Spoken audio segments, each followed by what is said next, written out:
has taken over. Let's go. It's Ferrall. Coast to coast. Steaks, chicks, stacks. You and I are going to make a lot of money. It's Ferrall, coast to coast.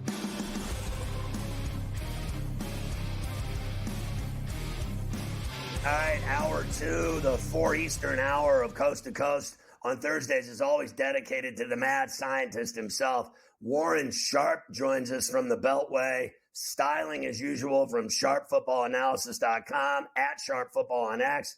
Always good to see you, Warren. Well, it's wild card week, but before we get into all of the games and you breaking it all down for us and telling us what's going to happen and how to bet and props and everything else, etc., I'd like to get your opinion. We've heard from everyone else on this show for an hour about Bill Belichick, about Pete Carroll, about Vrabel.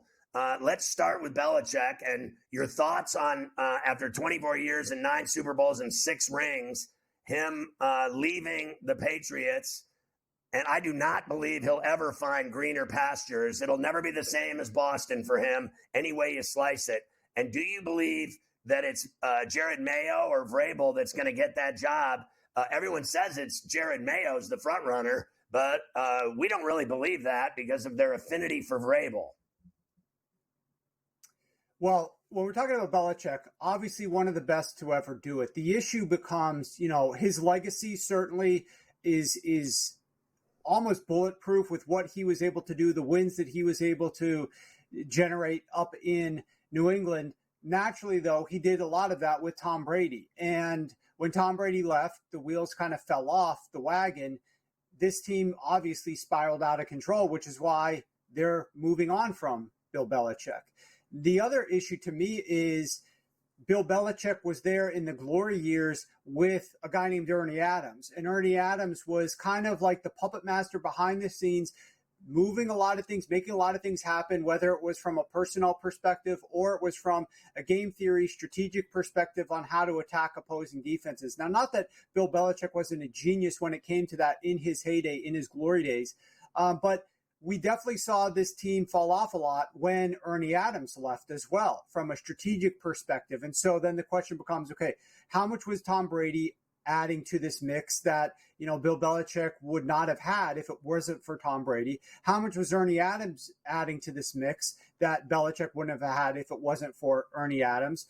And then you look at just the simple fact, Scott, that when you had Tom Brady there and the team was winning these championships and establishing themselves as a dynasty, how many players took less to come to New England to play with these guys that gave Belichick inherently a little bit more of an unfair, I don't want to say unfair, but an advantage over other teams because nobody else really was taking a lot less to go play for the Tennessee Titans or the Houston Texans or the, Dallas Cowboys, even like teams, even big name teams, they weren't willing to take less to go there, but they were to play alongside Tom Brady and play for championships up in New England. So that gave them an edge. So between like Brady being there and what he gave to the team, between Ernie Adams behind the scenes, and then obviously between getting extra pieces because of Tom Brady, like this team was stacked. This team was loaded in a variety of seasons. But I'll always believe that Bill Belichick was one of the best ever. And the only sad part about it to me is when you look at this tree, the Belichick tree, who really is great off of that Belichick tree? Who really has done anything off of that tree? And when you look at other trees around the league with some of these coaches that have been places for 2 decades or 15 years and established themselves, and then their assistants go elsewhere and then flourish as well. It's like, okay, that guy was a damn good coach, got his guys ready, was doing things the right way. It was because of him. People were following in his footsteps. Everybody who's left New England and tried to replicate anything that Bill Belichick and this team was doing there has not had success. And for those reasons, it's like, okay, well, maybe this was just a weird oddity where Belichick was better than most guys, but maybe he wasn't the best. And a large part was because Tom Brady was there and Ernie Adams was there, and these guys couldn't take what they learned from Belichick and flourish elsewhere. We welcome our radio affiliate, SiriusXM, Channel 159 Sports Byline, and their radio affiliates out of San Francisco. Deepak holding it down for us. We're talking to Warren Sharp on a Thursday C2C. When I heard you talk about coaching trees, I thought of Bill Walsh, right? Like every one of those guys ended up successful. And you're right. The Belichick tree guys didn't have that kind of success to a man. It's crazy. What do you think is going to happen up there? Is it Mayo? Is it Vrabel? Well, in my opinion, Mayo has the upper hand because he's been in the building, unless he has turned people the wrong way at a certain point in time. And then, of course, obviously, Mike Vrabel would have the upper hand. I thought that Mike Vrabel was a great coach from the perspective of this. He got players and teams with lesser talent that were supposed to lose games against opponents to play better and exceed expectations. And that's what you're looking for out of a coach. Now, Vrabel wasn't perfect by any stretch of the imagination. His defenses weren't elite, and he's a defensive-minded coach. His defenses were never that great. His offenses ran the ball too much. He probably got his defensive-minded thought process into the coordinators. He seemed to hire offensive coordinators that he was very friendly with, maybe not the best offensive coordinators that were available on the marketplace. And so as a result, it was a nice building and good chemistry there, but they really weren't trying to push the pedal to the metal with regards to the offense and play calling and strategy and most efficient decision making and helping their quarterbacks out a lot. And you do have to wonder, how much was he involved in those personnel decisions? Yes, there was a GM, and yes, he clearly got very frustrated in the draft on NFL Network when he went up there and they traded A.J. Brown, and he visibly showed his disgust for that. But was he part of drafting some of these quarterbacks or going after these defensive players? It's impossible for me to say. I think he's a very good coach, but if he goes there or anywhere, he needs to get a really good offensive coordinator and let that guy kind of run the show separately from what he's trying to do on the defensive side. I personally, because I've seen what he's able to do, is a more known commodity to me. I would lean in the direction of Vrabel. I would say, hands-off personnel, get a great personnel guy in there and let somebody else run the offense, and you can come back and coach for the New England Patriots. But maybe he goes there and he wants too much of that power, and in which case it may not work out too well. So I'm not sure how it's going to go, but he's more of a known commodity than Mayo is, in my opinion. Does he remind you at all of Rivera in the sense that Rivera was that guy in Charlotte and he won a bunch of games? And then when he went to Washington, he had one good season and two terrible seasons, and it all caught up to him. And he didn't matter. Vrabel was really good at winning games he shouldn't have won. Is he going to be the same thing up in New England, go up there and not win? I think Rivera was only good because he had Cam Newton, and Cam Newton was an NFL hack. Nobody could stop this guy. He was running for yards. He was scoring in the end zone. Like, Cam Newton was a freak show, and because of that, that's why Rivera was good. Rivera never made plus EV strategic decisions, never had a great offensive game plans or anything like that. I think there's a lot more to work with from Mike Vrabel. I think he's a lot more forward-thinking than was Ron Rivera. He gets his teams prepared to win games they're supposed to lose. To me, he's very different because he's never had a quarterback like a Cam Newton at all. If he did, I mean, that would be a lot of fun to watch, but he just did not. All right, when we come back, we start hitting all of these wild card games this weekend. It's going to be fantastic.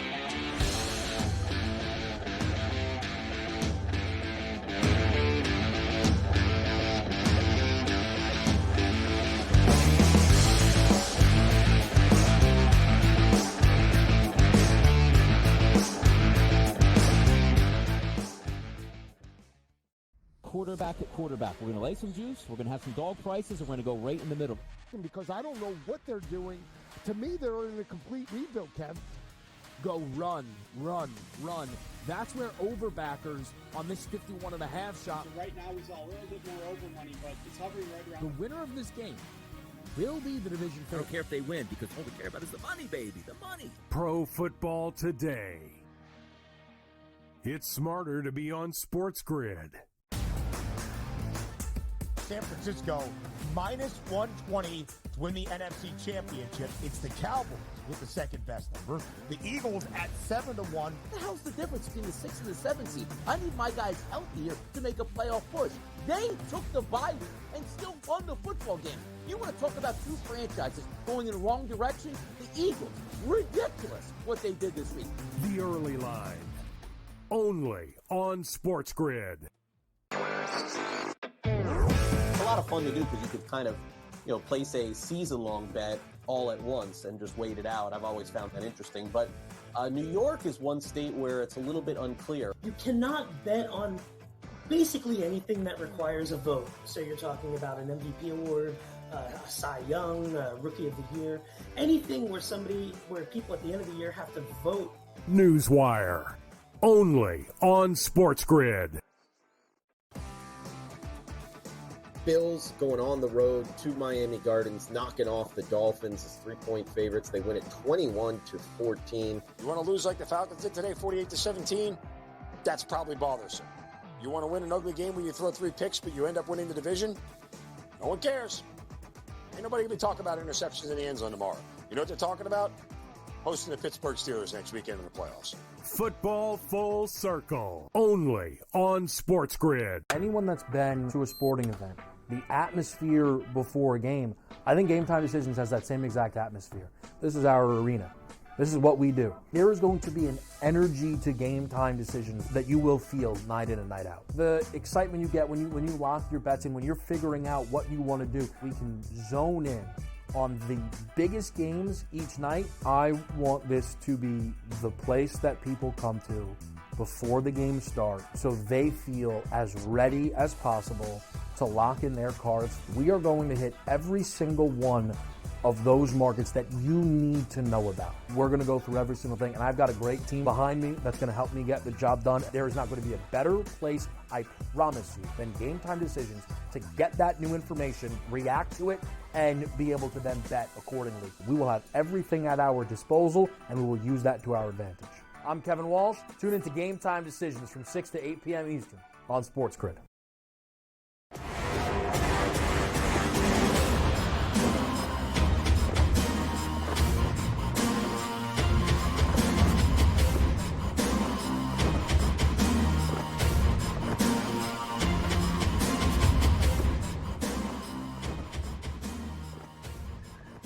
All right, back on Coast to Coast with Warren Sharp, and we're going to start talking about these wild card games now, Warren, and let's kick it off in the B-Low in Buffalo on Sunday at 1 o'clock. I just want to start with this game based on what we're hearing about the weather there. We've already heard reports today of, everything. Piles of snow, 25-mile-an-hour winds, brutal temperatures, the whole deal.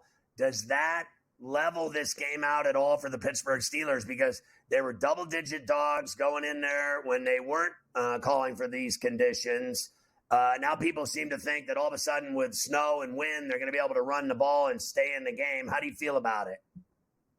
Well, first of all, let's back up 1 week where we were breaking down the Pittsburgh-Baltimore game last week. And what have I been saying for weeks about how you can run the football on the Baltimore Ravens? You can have success in doing so. And it set up actually pretty well for the Pittsburgh Steelers to be able to run the ball. And sure enough, they were able to do that. They're going to struggle a little bit more to run the ball here in Buffalo than they did last week against the Baltimore Ravens. But they're going to need to run the ball here in Buffalo on account of the weather. So let's talk about the weather first and foremost. And I want to take everybody back a second to the 2021 game. I call it the wind tunnel game. I don't know if it has an official name, but it was a game on Monday Night Football between the New England Patriots and the Buffalo Bills. The game was in Buffalo, and the wind speeds were ridiculous. The gusts were ridiculous, as we saw in pregame, as we saw the goalpost getting blown to the side, and we saw people walking through the parking lot getting blown over, and they were trying to make their way to the stadium in Buffalo. Okay, once that game started, though,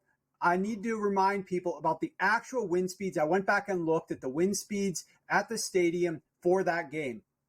At 8:15 at kickoff, 26 miles per hour with gusts of 36. And by the fourth quarter, at the end of the game, 17 mile per hour with gusts of 30. Okay, so we are talking about, one was 26. By the time the game ended, it was 17. Gusts of like 30 to 36 miles per hour.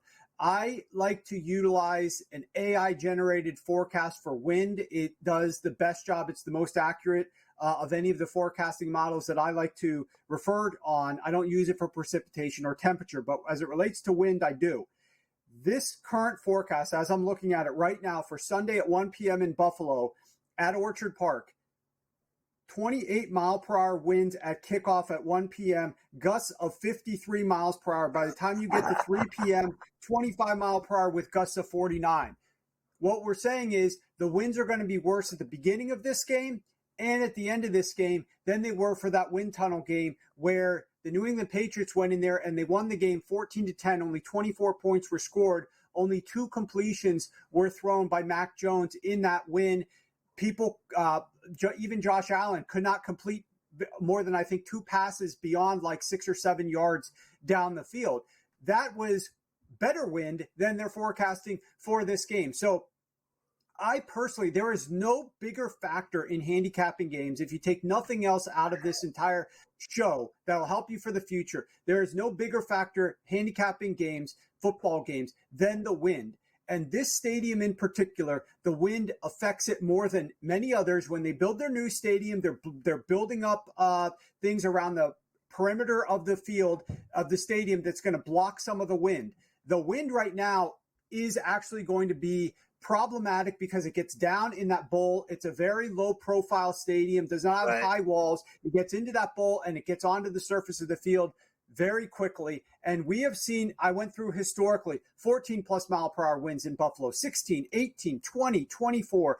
I've looked at all the different options, and we see games go under the total, even 16 plus mile per hour winds in Buffalo from Thanksgiving onward since 2008. There have been 10 such games. 9 of 10 have gone under the total, and they've gone under, and they're averaging only 32 points being scored. The bottom line is, I did bet this game early. I bet the under. I got it at 41. However, this total has dropped. It's now down to like 36. Okay.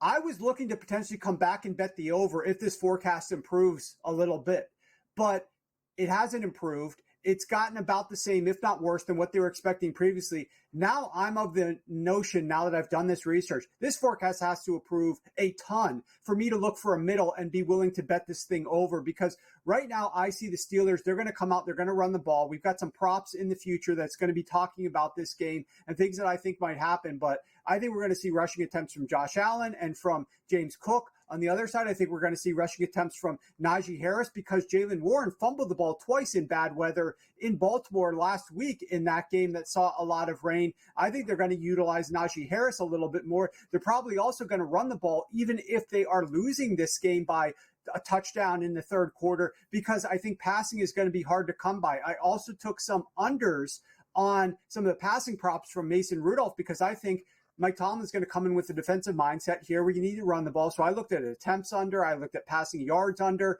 I just think this is one of those, we rarely see wind games in the playoffs. It just doesn't happen much. There's dome teams that make the playoffs. There's teams from California, Florida that make the playoffs. It's rare that we actually see games played with this amount of wind. It's going to be fun to watch. They're also projecting some snow. It's going to be a unique experience. Everybody should be tuning in at 1:00. Because unlike some games, this game's actually being televised on TV instead of a pay-per-view channel that you have to get to watch on with the Chiefs. But I do think that you're going to find this game to be very entertaining and fun in a very unique way that you won't otherwise see in most playoff games. I'm really looking forward to it, and hopefully we hit some of these bets and props on it. And you remember before they ruined it, frankly, Soldier Field was the windiest football stadium on earth when it was just Soldier Field before they turned it into a spaceship.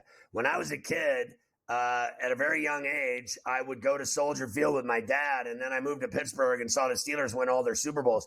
But I have never sat in a place colder or windier in my life than Soldier Field when it was coming right off of Lake Michigan, and they were playing on Sundays. Back in the days of Walter Payton and even, before that with Butkus, whoever. I mean, it was so windy at that stadium. You couldn't kick a field goal. You couldn't throw a pass. And then they built it up. They built the big cascading ends to it and wrapped it around. It looked like a spaceship, and they ruined it. Back in the day, that was an advantage for them playing in that stadium. When teams went in there into that wind, they went there to die. All right, I want to ask you about this other game that we're lining them up right now per each game. So the Steelers and Bills is 1 o'clock. The Cleveland-Houston game is Saturday, I believe, at NRG in Houston, indoors. A lot of injuries today piling up. Ward, their kicker, the Browns suddenly falling apart before this game. Yeah, and we're seeing money come in on the Houston Texans. This line has been bet up from the Cleveland Browns because keep in mind, Cleveland went to Houston a few weeks ago and won that game handily. Now, they were not going up against C.J. Stroud in that game. C.J. Stroud was dealing with his concussion that he sustained against the Jets the prior week. So we saw one of the earlier games with Joe Flacco go in there, and basically he just targeted Amari Cooper over and over. It's kind of one of those things where you see a wound, it hasn't scabbed up yet, and you're just picking at that wound, picking at it over and over and over. It's easy pickings, and that's what Joe Flacco to Amari Cooper became in that game. You've got to believe that the Houston Texans are going to change up and get that out of the game. They're going to minimize the impact that Amari Cooper could have. They're not going to allow him to go off for 273 yards. They were not able to make adjustments then. They've got to come up with a better game plan now, and DeMeco Ryans will, in my opinion, to change that up. And then, like you said, there's a lot of injuries that are piling up here for the Cleveland Browns on both sides of the football here. And that's part of the reason why this line is now dropping a little bit. And now it's as low as 2 points. That the Browns are only laying 2 points in Houston. Yeah, so when we come back, any residual thoughts on Cleveland, Flacco against Stroud, and then we'll get into Warren's favorite props for this weekend on Coast to Coast.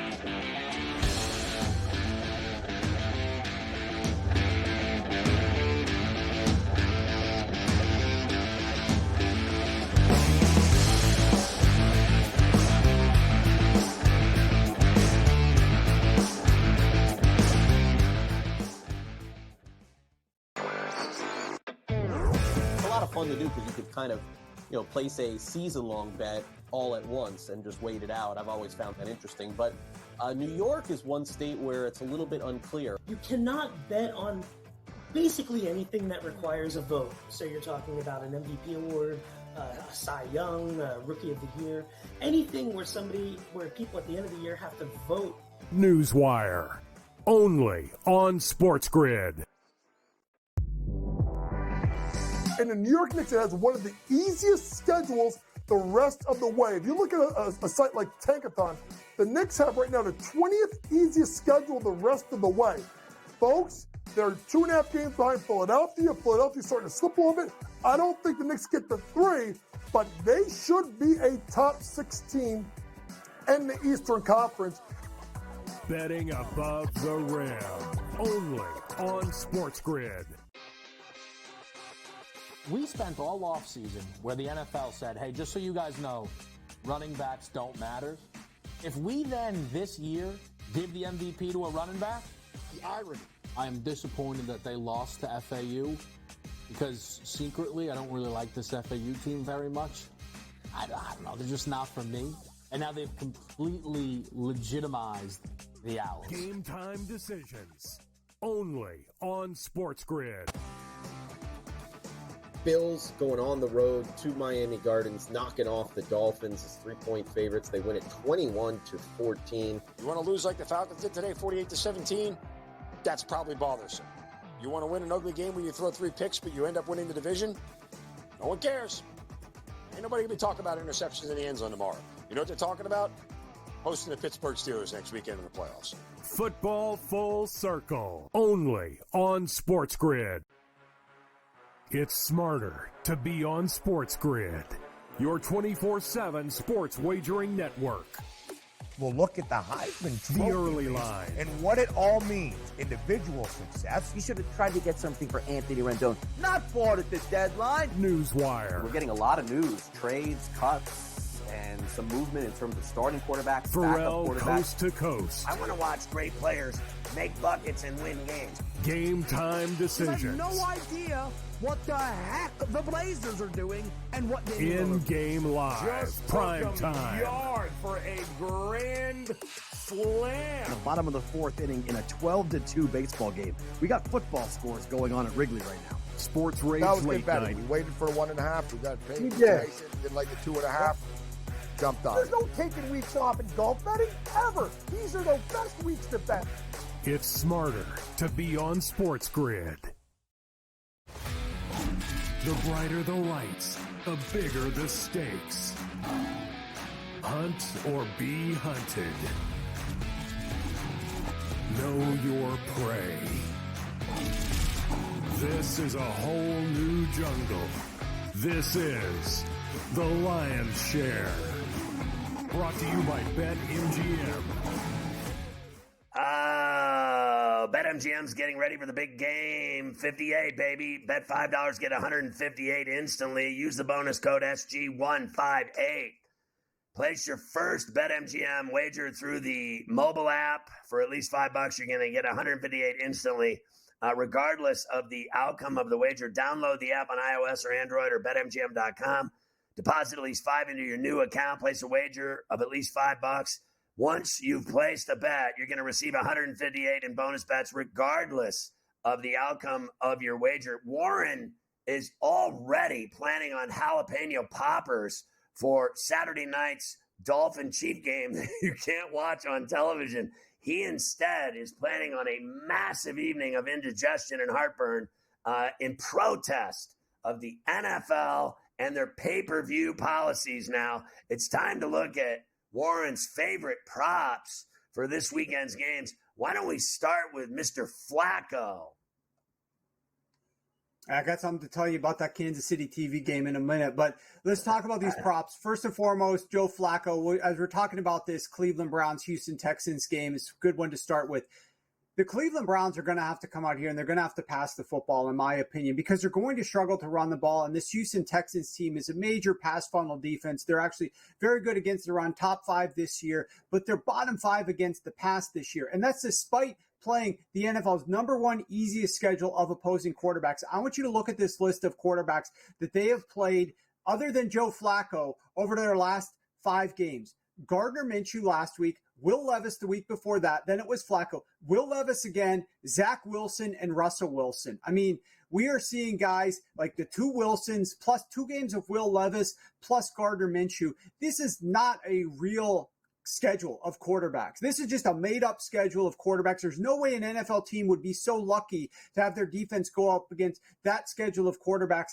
Now they're going to have to go up against Joe Flacco again. I think in many years, even earlier this year, we would laugh and say Joe Flacco belongs on that list as well. How can a team possibly have it so well that they're going up against all these quarterbacks? But the one thing is Joe Flacco did have success in that game. And because they can't stop the run, I think Joe Flacco is going to have to come out here and pass the ball. I like his passing yards prop over 270.5. I think that's what it is up at MGM currently.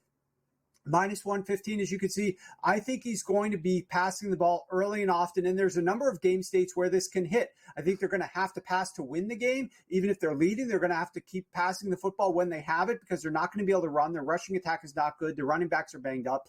If the game is close, they're going to be passing. And if they're behind, they're going to be passing even more. So in all 3 ways, this game could go, whether the Texans are up big or the Browns are up by a little bit or the Browns are down by a little bit. I think they're going to be passing the ball. So I like Joe Flacco over his passing yards. All right, what about James Cook? Yeah, so we talked about this Buffalo Bills team. I mentioned this earlier that I think he's going to be running the football. Ironically enough, if you had placed the Buffalo Bills from 2020 or 2021 with Brian Daboll and his high-flying attack, you lifted that team up out of the 2020 season, brought them back to the future, dropped them off here in the 2023 season, they would probably actually struggle a little bit more than the current model of the Buffalo Bills will. And that's because back then they couldn't run the ball very well. And anytime there was weather, this team would falter. Not that the weather is going to help them any, but they have a plan now of how to attack games like this with leaning into James Cook. They're a team that's able to run the football now. I think they're going to be utilizing that strategy. Cook has been going over this number in the prior games with great weather, with fine weather.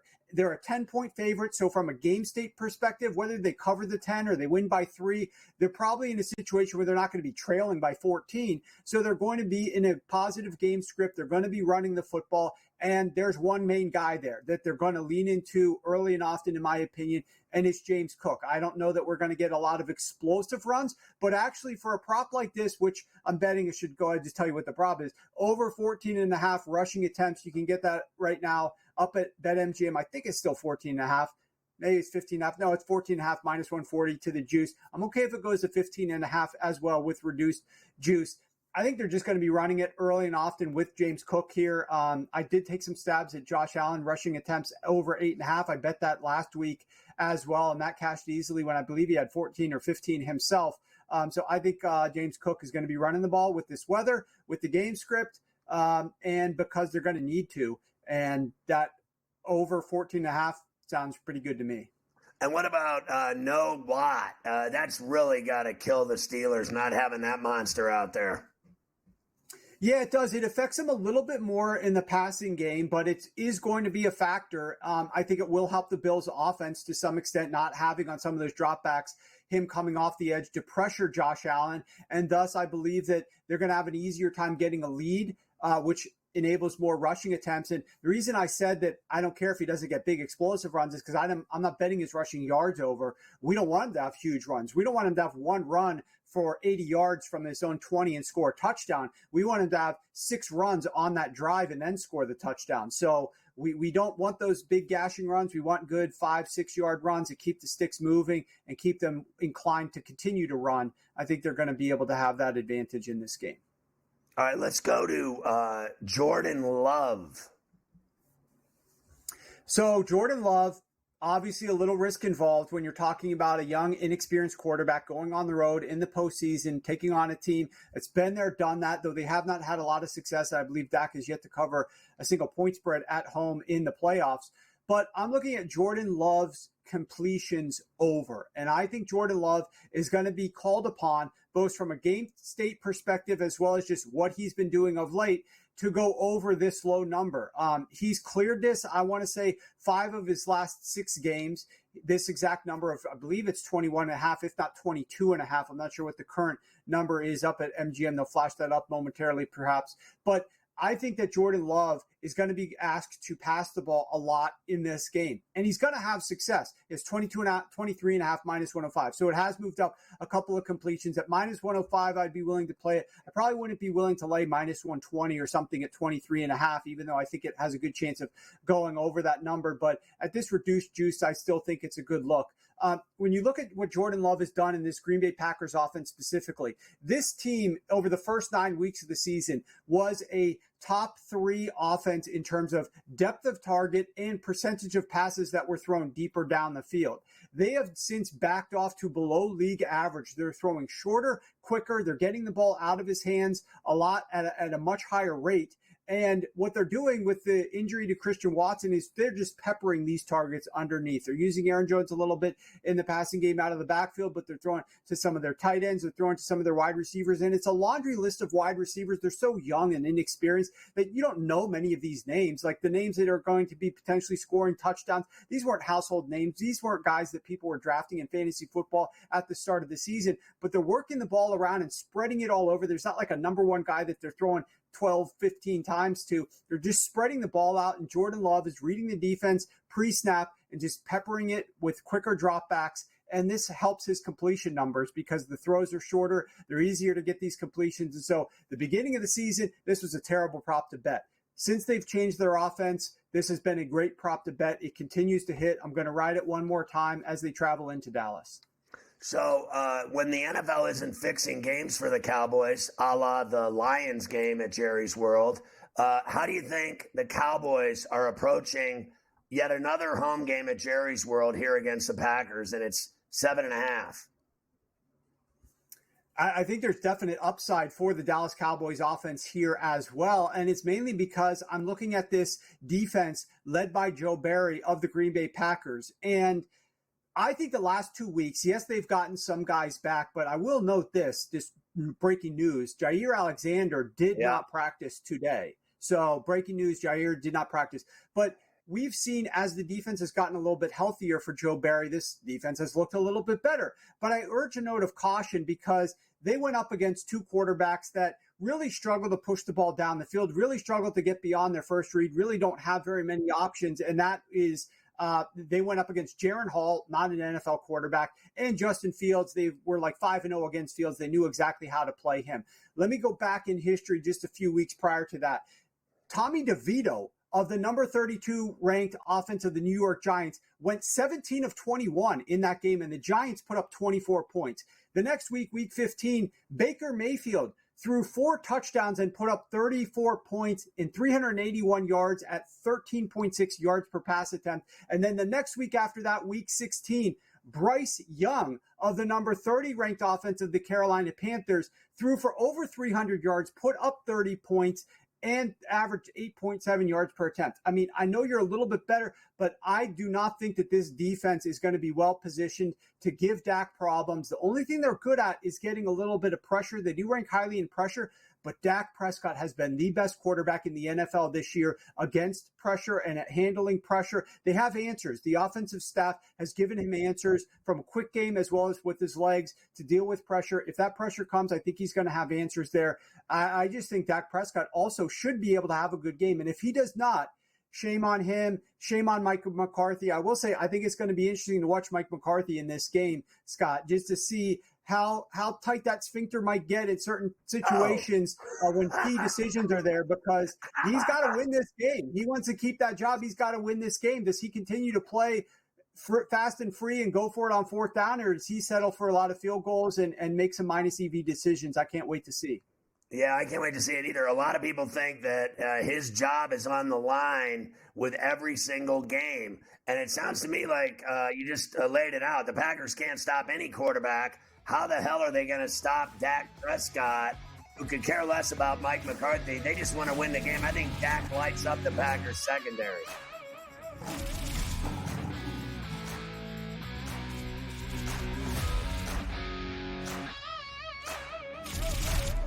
The Lion's Share, presented by BetMGM. Quarterback at quarterback. We're going to lay some juice. We're going to have some dog prices. And we're going to go right in the middle. Because I don't know what they're doing. To me, they're in a complete rebuild, Kev. Go run. That's where overbackers on this 51.5 shot. So right now, he's a little bit more over money, but it's hovering right around. The winner of this game will be the division I don't care if they win, because all we care about is the money, baby, the money. Pro Football Today. It's smarter to be on SportsGrid. San Francisco minus 120 to win the NFC Championship. It's the Cowboys with the second best number. The Eagles at 7-1. What the hell's the difference between the 6 and the 7 seed? I need my guys healthy here to make a playoff push. They took the bye week and still won the football game. You want to talk about two franchises going in the wrong direction? The Eagles. Ridiculous what they did this week. The Early Line. Only on SportsGrid. It's a lot of fun to do because you could kind of, place a season-long bet all at once and just wait it out. I've always found that interesting. But New York is one state where it's a little bit unclear. You cannot bet on basically anything that requires a vote. So you're talking about an MVP award, a Cy Young, Rookie of the Year, anything where people at the end of the year have to vote. Newswire. Only on SportsGrid. Bills going on the road to Miami Gardens, knocking off the Dolphins as 3-point favorites. They win it 21-14. You want to lose like the Falcons did today, 48-17? That's probably bothersome. You want to win an ugly game where you throw 3 picks, but you end up winning the division? No one cares. Ain't nobody going to be talking about interceptions in the end zone tomorrow. You know what they're talking about? Hosting the Pittsburgh Steelers next weekend in the playoffs. Football Full Circle. Only on SportsGrid. Anyone that's been to a sporting event, the atmosphere before a game, I think Game Time Decisions has that same exact atmosphere. This is our arena. This is what we do. There is going to be an energy to Game Time Decisions that you will feel night in and night out. The excitement you get when you lock your bets in, when you're figuring out what you want to do, we can zone in on the biggest games each night. I want this to be the place that people come to before the game starts so they feel as ready as possible to lock in their cards. We are going to hit every single one of those markets that you need to know about. We're going to go through every single thing, and I've got a great team behind me that's going to help me get the job done. There is not going to be a better place, I promise you, than Game Time Decisions to get that new information, react to it, and be able to then bet accordingly. We will have everything at our disposal, and we will use that to our advantage. I'm Kevin Walsh. Tune into Game Time Decisions from 6 to 8 p.m. Eastern on SportsGrid.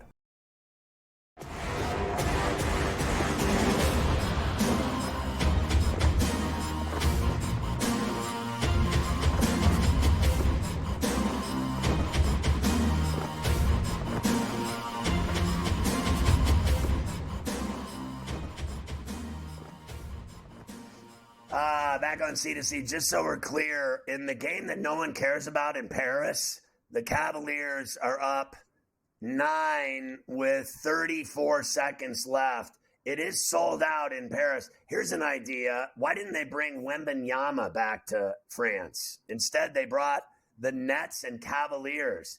That's like having a fat girlfriend. I mean, honestly, like, what could be worse than that game? Honest to Christ. And sure enough, it is a bad game. Don't be fooled. They were up 20 at the half. They were up 20 in the third. They quit trying. That's why it's a 9-point game right now. Believe me, the game was never close. All right, Warren. Of course, if you're not on sharpfootballanalysis.com, I hope you end up at a Nets game. And if you're not following Warren on X at Sharp Football, I hope that you get traded to any team in Cleveland and have to live there for the rest of your life. All right, Warren. Let's start with Miami and Kansas City in the fascist NFL with their pay-per-view game of the weekend that I have absolutely zero interest now in. I tried to see if my son wanted to go to a bar to watch it, and he said, "Nyet." Well, I'm 100% convinced this was totally intentional. The NFL put this game here to get all the Swifties to tune in. I just had my niece asked me over the Christmas break. She said, I'm starting to get into football because I'm a big Swiftie and I want to know how the Chiefs can improve. And so I'm talking to her a little bit, and, you know, she's younger and she's definitely going to want to tune into this game. And now our poor parents have to go and buy Peacock. What a travesty this is. But as it relates to the Dolphins, they're going to have to bundle up themselves and do something they don't like. And that's go play in this temperature that I'm seeing wind chills now could be sub 30 degrees below zero. I mean, we're talking about some things like, if you're an NFL fan at all, you have to tune into some of these outdoor games. One's on Sunday, this one as well, because we are going to see some games here that are historic in weather that we're going to be talking about, you know, years from now, decades from now, maybe with your own kids or just with other buddies about, hey, what were you doing? What was your bet on this game that was so cold they couldn't do anything? You know, I'm really looking forward to this game just from the weather perspective. A little bit of wind, not like Buffalo. I don't really think we're going to see much snow, but it's just going to be super, super cold and frigid. I can't wait to see how the players attempt to react, especially those from Miami. But the one thing that you can do, the one hope that Miami has in this game, because I think it is going to impact their passing a little bit in Tua, and their defense is obviously ravaged with injuries. The one hope is that they can run the football here, and the game is close enough to allow them to run all four quarters. We saw when the Kansas City Chiefs hosted the Raiders on Christmas that this is a game the Raiders should have lost, but they got a couple of lucky bounces and an interception, return those for touchdowns.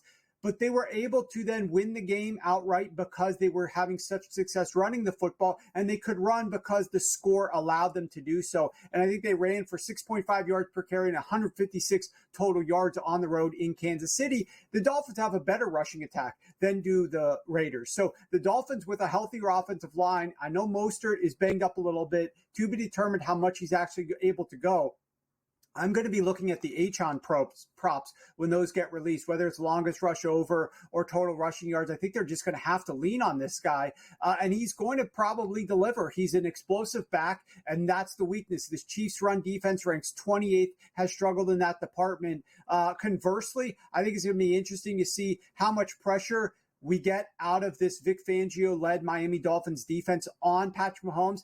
this season, when he's been pressured, he's averaging very low air yards per attempt, the lowest in the NFL. In fact, he's throwing it super short when he gets pressured.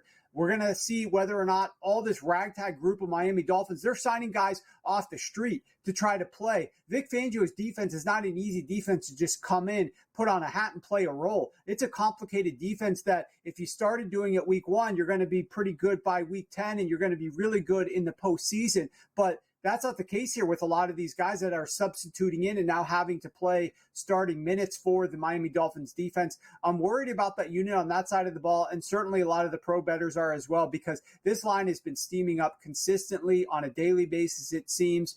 And now it's up as high as 4.5, and the money certainly is coming in on the Kansas City Chiefs, expecting them to be able to take advantage of a banged-up Dolphins defense and a Miami Dolphins offense that, Tyreek is banged up. And I can just tell you this, there's going to be a lot of guys on the Dolphins team that are going to be playing through injuries.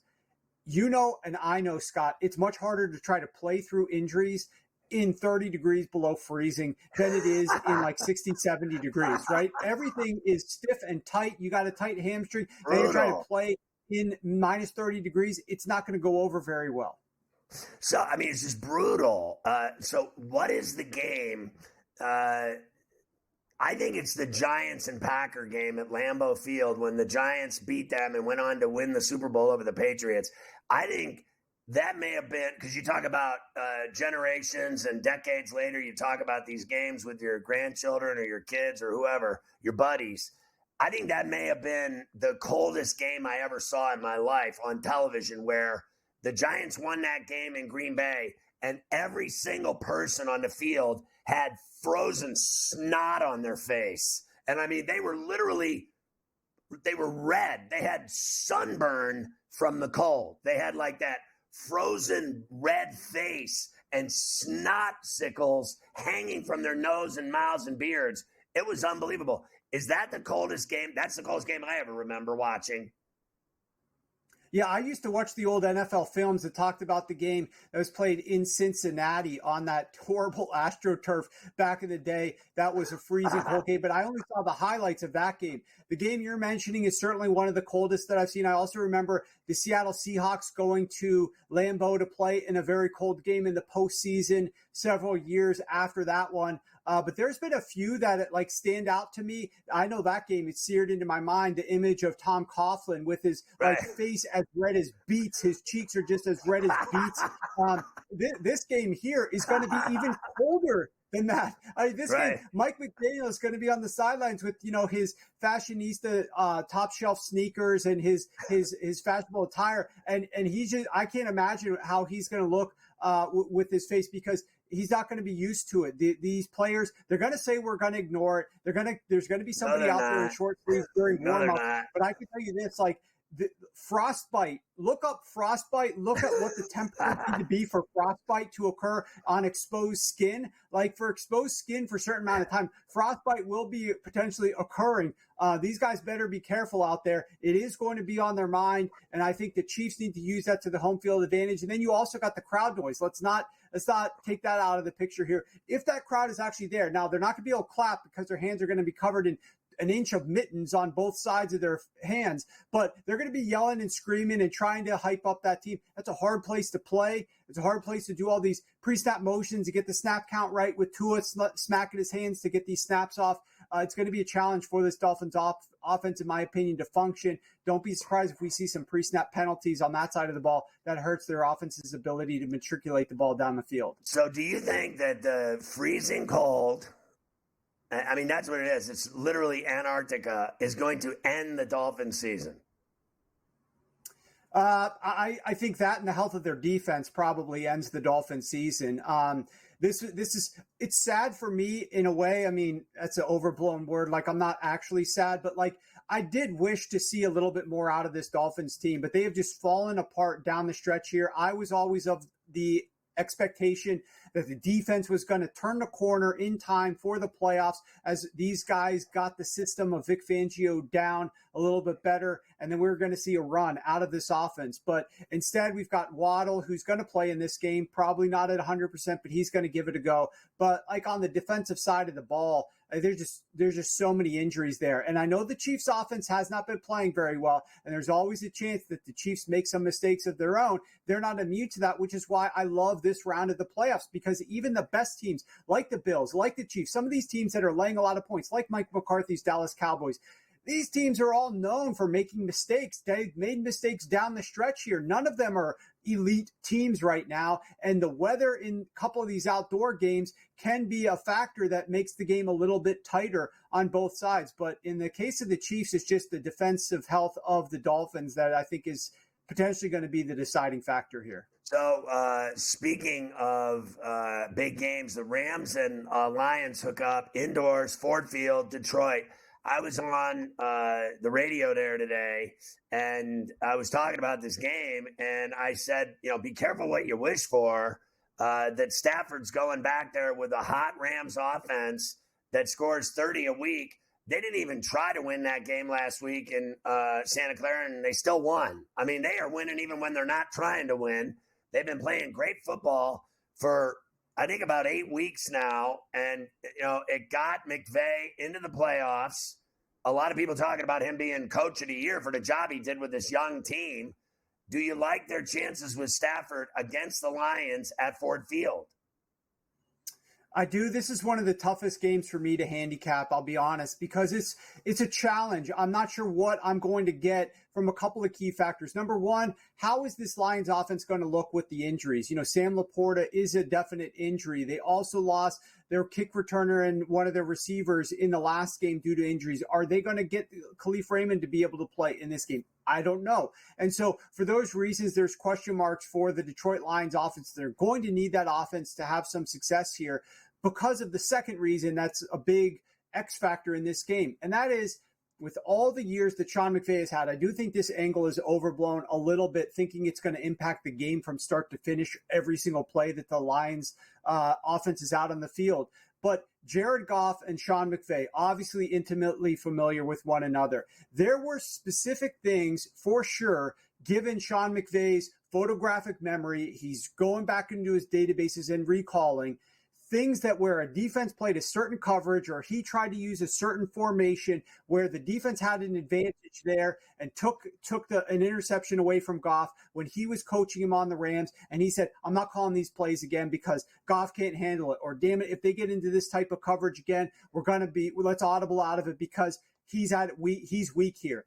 I would expect some of those recalls to be given to his defensive coordinator and they utilize those against Jared Goff. But if Jared Goff is not restricted by the personnel and not having Sam Laporta or the coaches on the other side of the football field, they are going to have their share of success offensively as well here, Scott, because this Rams team, we talked about it last week. We talked about it when we bet the over when the Rams played the New York Giants. They're the most susceptible defense in the NFL right now since week 10 to play action. They literally rank number one when you don't use play action and dead last when you do use play action. And the Lions use an above average rate. They need to incorporate even more play action into this game to give themselves a little bit more success. I think the play action, pay attention to that. That could be a key factor here. But when the Rams do have the ball, as long as they can keep Matthew Stafford upright, and as long as they don't find themselves in obvious passing situations, because the pass rush of the Lions is going to cause them problems from time to time and sack Matthew Stafford or give him some headaches,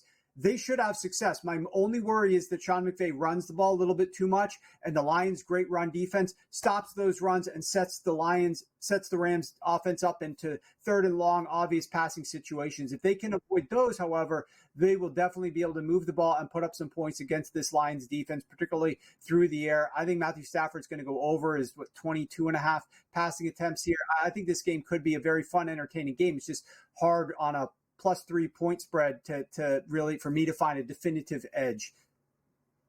Yeah, and Laporta is saying today that he's getting better by the day with his knee, and he thinks he'll be able to go against the Rams. We'll see.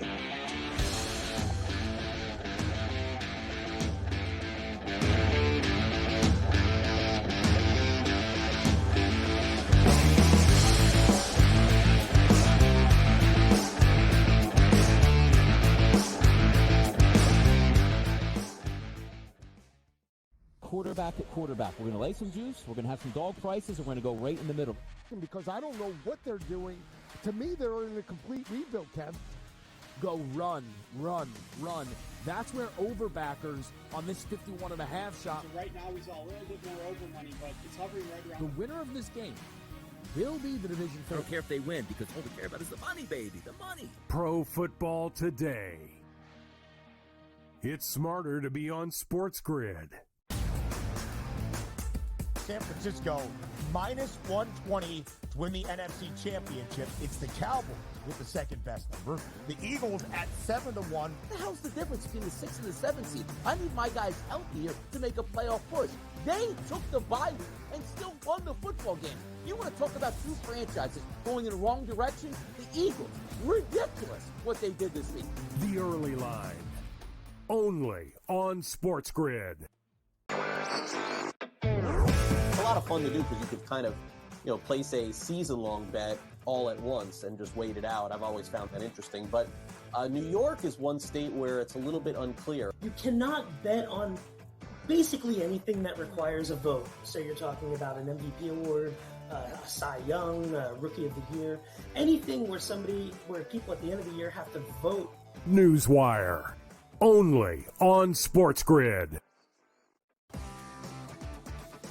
Bills going on the road to Miami Gardens, knocking off the Dolphins as 3-point favorites. They win it 21-14. You want to lose like the Falcons did today, 48-17?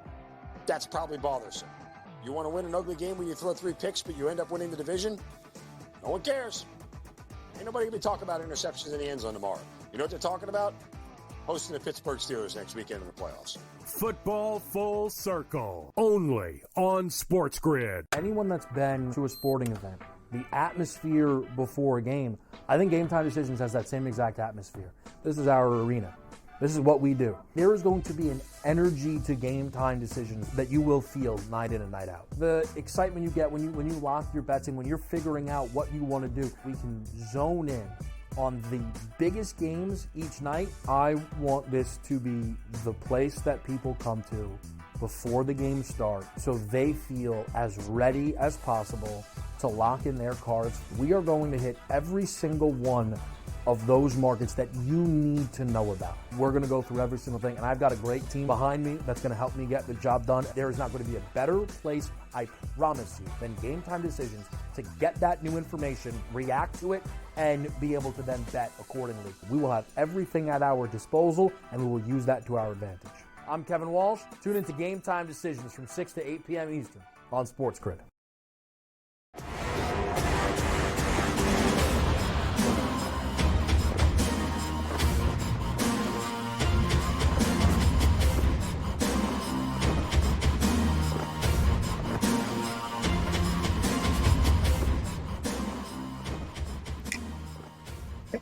All right, back on C2C with Warren Sharp. I don't think we've ever seen this before unless I'm tripping. You got a Monday night wild card game on ABC at 8 o'clock in primetime. Philly and Tampa down at Raymond James. It's going to rain all night, allegedly, but it's not going to be anything more than that. No high winds or anything. But the Eagles, Warren, have melted in the last 6 weeks to the point where I said earlier on the show that Sirianni's not turning white, he's turning gray. I mean, the guy looks sick from the abuse he's taking in Philly, in the media and fans, and they've given up on this football team, everyone in Philadelphia, and they're blaming him. Well, there's a lot of blame to go around. For this game, there's going to be a lot of blame that could potentially also be thrown on the health of the Philadelphia Eagles. Jalen Hurts has some sort of issue with his middle finger, and he's going to play. Is he going to wear a brace? I think he's going to wear a splint or a brace or something like that. But think about how this injury, similar injuries, have impacted quarterbacks in the past when, like, Russell Wilson was playing with something like this, or even Justin Herbert playing with something like this on his non-throwing hand affected him. So I am worried in the rain and the moisture there, even just taking snaps from center, handing the ball off to running backs, those types of exchanges. How smooth is that operation going to be? Can he throw the ball down the field? Who's he going to be throwing it to? We know that A.J. Brown did not practice today. I think Devonta Smith did get into full practice today, but he's not going to be at 100% for this game. And the Bucs know it, and the Bucs are going to send pressure. They blitzed Jalen Hurts on 58% of his dropbacks last time that they played earlier this season. They're going to be sending a ton of blitzes in this game as well. Hurts has massive splits when he's blitzed versus not blitzed. Those blitzes have been getting to him. I think it's going to cause even more problems with these type of weather situations. They're going to just have to lean on their run game and hope that can carry them, because it's going to be hard to move the ball through the air in the rain with Hurts' finger and those wide receiver injuries. Can you imagine if they go down to the Tampa Bay Bucs in Tampa and their season ends there? I mean, they will never see the light of day. Warren, we'll see you next week. Enjoy the games this weekend.